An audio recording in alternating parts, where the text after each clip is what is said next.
품격 있는 아재, 아지매 여러분 안녕하십니까? 빨간 아재입니다. 개싸움은 우리가 한다. 정부는 전공법으로 나가라. 최근에 이 인터넷 커뮤니티 글이 국민들 사이에 크게 화제가 됐죠. 인터넷상에서는 수도 없이 퍼날라질 만큼 열렬한 지지를 받았고 여당 원내대표도 공식 회의석상에서 인용을 하기도 했습니다. 그만큼 많은 국민이 공감했다는 얘기입니다. 일본 제품 불매운동은 전방위적으로 확산되는 건 물론이고 장기화 조짐까지 보이고 있습니다. 우리 국민들은 사태 초기부터 오히려 이번 일을 기회로 삼자며 일본이 수출 규제를 철회해도 불매운동을 계속하겠다고 벼르고 있습니다. 유니클로, 아사히 맥주, 마일드 세븐 담배에서 시작된 불매운동은 생활용품, 의약품, 자동차로 번지더니 급기야 대체품이 마땅치 않을 것 같았던 낚시용품과 건설 자재로까지 확산되고 있습니다. 낚시를 주제로 한 방송 프로그램이나 프로 낚시인 그리고 낚시용품점들이 나서서 일본산 낚시용품 불매운동 동참을 선언했고 고급 자재로 인식되어 온 일본산 건설 자재도 시장에서 외면받기 시작했습니다. 지금까지 단 한 번도 볼 수 없었던 일본제 아니면 안 된다는 뿌리 깊은 인식이 깨지기 시작한 겁니다.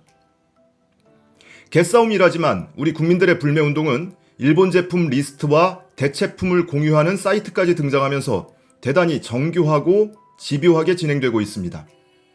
개싸움으로 치면 투견 선수급입니다. 특히 일본 여행 안 가기 운동은 일본의 중소도시에 직격탄을 날리고 있습니다. 그 심각성은 일본 현지 언론이 연일 보도하고 있을 만큼 그 효과가 입증되고 있습니다. 한 발 더 나아가 내년 도쿄올림픽 성공 개최에도 의문을 낳고 있습니다. 개싸움에는 기업도 참여하고 있습니다. 식품업계는 적은 양이라도 일본에서 수입하는 원재료를 빼고 있고 포장재조차도 국산으로 바꾸고 있습니다. 일본 제품은 물론이고 일본산 원재료조차 용납하지 않겠다며 국민청원까지 진행하며 기업을 압박한 국민들이 이끌어낸 결과입니다. 일본이 추가 조치로 화이트리스트 제외 카드를 만지작거리자 우리 기업들은 자기가 개발한 첨단 소재를 경쟁사에 공급할 수도 있다며 서로 힘이 돼주고 있습니다. 전쟁을 하다가도 외계인이 쳐들어오면 힘을 합쳐 외계인부터 물리쳐야 한다는 고인이 된 어느 정치인의 생전 발언의 현실판입니다. 이게 우리 국민들의 개싸움입니다. 한겨울 추위에도 수백만 명씩 광장으로 나와서 부정한 정권을 끌어내렸던 국민이니까 집안에 앉아서 일본 제품 대신 국산품 주문하고 주방에서 일본 제품 참그린 대신에 국산품 퐁퐁 쓰면 되니까 길게 못할 이유가 없는 겁니다.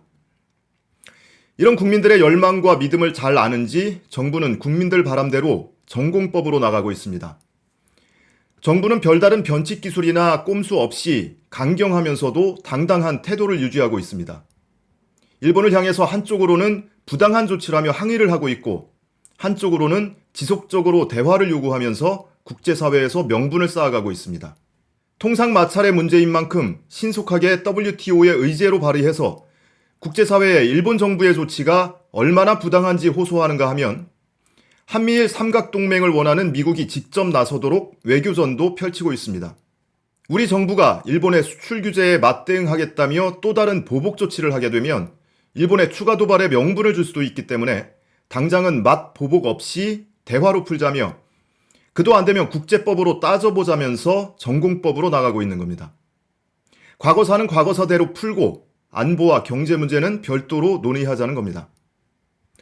일본 언론은 이런 우리 정부 관계자의 발언을 꼼꼼히 보도하고 있습니다. 최근에는 우리 국민들이 벌이고 있는 불매운동에 정부가 직접 개입하지 않고 중립적인 태도를 보이고 있다고 보도하기도 했습니다. 만약에 불매운동에 정부가 개입을 했다면 일본 측의 또 다른 공격 빌미가 될 수도 있고 무엇보다 불매운동이 지금처럼 정교하고 집요하게 진행되기도 어려웠을 겁니다. 몇몇 단체가 나와서 수백 명씩 모아놓고 규탄 대회하고 성명서 발표하고 일장기 화형식이나 했을 겁니다. 최근에 전국의 지방자치단체와 지방의회까지 일본 제품 불매운동 참여를 선언한 것도 또 일본 지자체와의 교류 사업을 중단한 것도 정부가 지시한 게 아니라 우리 국민들의 열망을 받아들인 상향식 동참입니다. 아쉽게도 우리가 뽑았던 전 정권은 전공법을 쓰지 않았습니다. 박근혜 정권 당시 외교부는 징용배상 판결이 확정될 경우 일본이 보복할 거라는 사실을 이미 충분히 예견하고 있었습니다. 최근 사법농단 수사 과정에서 검찰이 확보한 자료를 보면 박근혜 정권 당시 외교부는 지난 2013년 김기춘 비서실장이 주재한 회의에서 강제징용 판결이 대법원에서 확정될 경우 일본이 한일 청구권 협정의 위반을 주장하면서 삼성전자와 현대자동차 등 한국 기업의 핵심 부품 공급을 중단할 거라고 예측했습니다. 박근혜 정권은 이런 일본의 목소리 한번 못 내보고 강제징용 판결을 지연시키고 한 발 더 나아가서 대법원이 파기환송했던 사건을 전원합의체에서 스스로 뒤집는 꼼수까지 기획했던 겁니다. 그게 바로 사법농단입니다. 정권 스스로 자신감이 없었던 건 물론이고 우리 국민이나 기업의 잠재력을 믿지도 못했고 오직 믿은 게 있다면 일본의 힘이었습니다.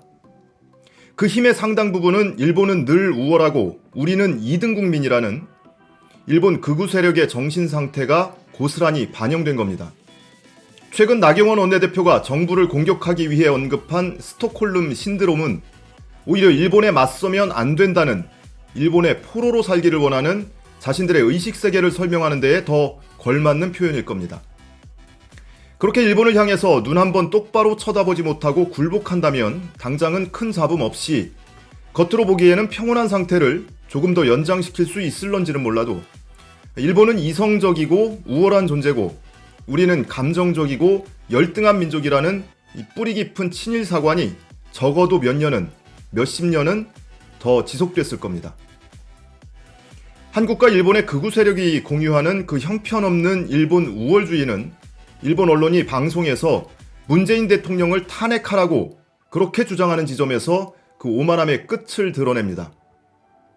한국은 충분히 탄핵이 가능한 나라라는 그 말은 인정합니다. 그건 조롱의 대상이 아니라 지금까지 제대로 된 민주주의를 누려보지 못한 일본인들이 부러워해야 할 일입니다. 지금은 그 영상을 삭제했지만 그 방송 장면은 이미 우리 국민들 머릿속에 각인됐고 이렇게 영상으로도 박제됐습니다. 끝으로 국민들의 필독 게시글이 된 개싸움은 우리가 한다. 정부는 전공법으로 나가라. 이 글의 한 문장을 다시 한번 읽어드리면서 마치겠습니다. 일본은 G20 회담을 개최하면서 의장국으로서 일부러 우리나라 대통령만 빼고 회담하는 유치찬란한 짓을 했습니다. 미우나 고우나 우리 대통령입니다. 혼내고 욕을 해도 우리가 합니다. 니네가 감히 우리 대통령을 욕보였습니다. 삼성, 애증이 교차하는 우리나라 대표 기업입니다. 우리나라 경제의 대표주자이면서 범법행위도 많이 저질렀습니다. 그런 삼성의 옆구리에 비수를 들이대고 무너뜨리려 했습니다. 아무리 미워도 우리 자식에게 부당하고 비겁한 공격 들어오는 건 못 참습니다. 때려도 우리가 때릴 겁니다. 우리 국민들이 개싸움을 할 테니 정부는 정정당당하게 WTO에 제소도 하고 국제사회에 일본의 후한무치함과 편협함을 널리 알리십시오. 외교적으로 당당하게 나가십시오.